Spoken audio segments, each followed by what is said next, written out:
Hi guys! So today, we were having a barbecue boodle fight sa bahay ng friend ko. Pero pupunta lang ako ng City Mall ngayon para pick-upin ang isang kaibigan ko na nasa City Mall kasi hindi niya alam ang bahay ng kaibigan ko dito sa taas. So tara, let's go. Outfit check kasi summer na eh. Ang ganda niya sa likod. Oh, charan! Mainit. Kaya pang summer muna tayo na outfit. So ito ang para sa sun. So okay na to. We're here! Charan! Look at the view. So, nito makaraan, medyo na-stress ako. Kaya, minessage ko itong friend ko kung saan maganda yung parang gusto ko mag-relax. Yung mga nasa utak ko, gusto ko liparin sa malayo, yung mga ganon. And then, nagsabi siya na mag-yacht party daw, mga ganon. Pero parang hindi ko bet kasi kung mag-yacht party kasi masaya yun kasi may inuman, may diskuhan. Pero kung bottle fight, barbecue, hindi ako makakainom, makontrol ko ang sarili ko, hanggang coke lang ako. So, the barbecue bottle fight is happening now.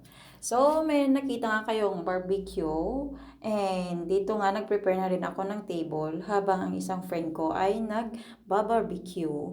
At habang ang isa naman ay gumagawa or nagpe-prepare naman sa baba ng mga kakailangan pang dalhin dito sa taas. Minsan guys, I feel like I wanna surround myself sa mga tao. Lalo na yung like maging kasundo ko. Ayaw ko talagang mag-isa, lalo na kung maraming pumapasok sa utak ko na hindi ko makontrol.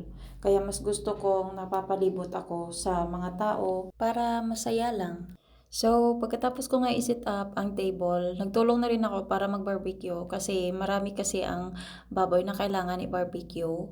Tapos, ang kaibigan ko na nag-barbecue kanina ay siya na rin ang naghiwa-hiwa ng mga baboy na naluto na. Kaya ako na lang din ang nagba-barbecue. Syempre, habang naghihintay din kami ng iba na dumating. Tagahiwa. Hi to my vlog.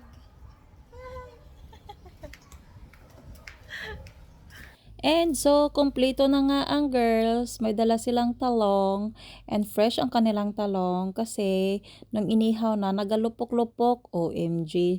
At syempre, Marites time.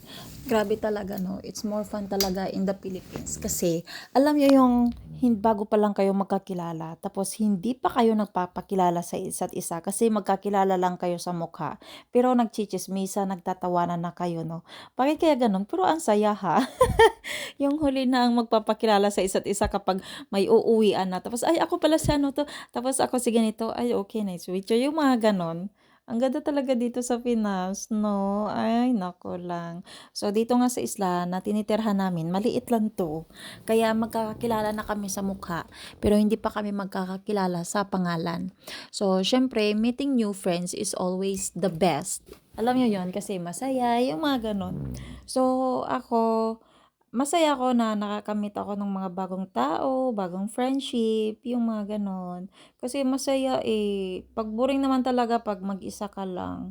Pero there are times naman na gusto ko mapag-isa, lalo na kapag, iwan ko ba, parang nalulunod ako sa kakaisip ng mga bagay-bagay, yung mga ganon. At may times din naman na parang gusto ko talaga na isurround ang sarili ko sa tao na puro good vibes lang. Gaya sa ginagawa namin ngayon, budol fight, kain-kain ka lang, tuwal chikahan. So lastly nga ay itong manok ang niluluto namin, barbecue. Tapos, tingnan nyo dito sa taas, hindi na kailangan ng electric fan kasi napakahangin na dito guys. And then dito naman pala sa araw na yan, dyan makikita ang sunset. And ito na nga ang aming pagkain. Diet muna kami sa kanin kasi hindi marami ang kanin. And syempre may donut, hindi nawawala ang sweets. And ito na nga, ayan, may sunset siya pero nasa gilid, hindi siya sa gitna, pero ayos lang.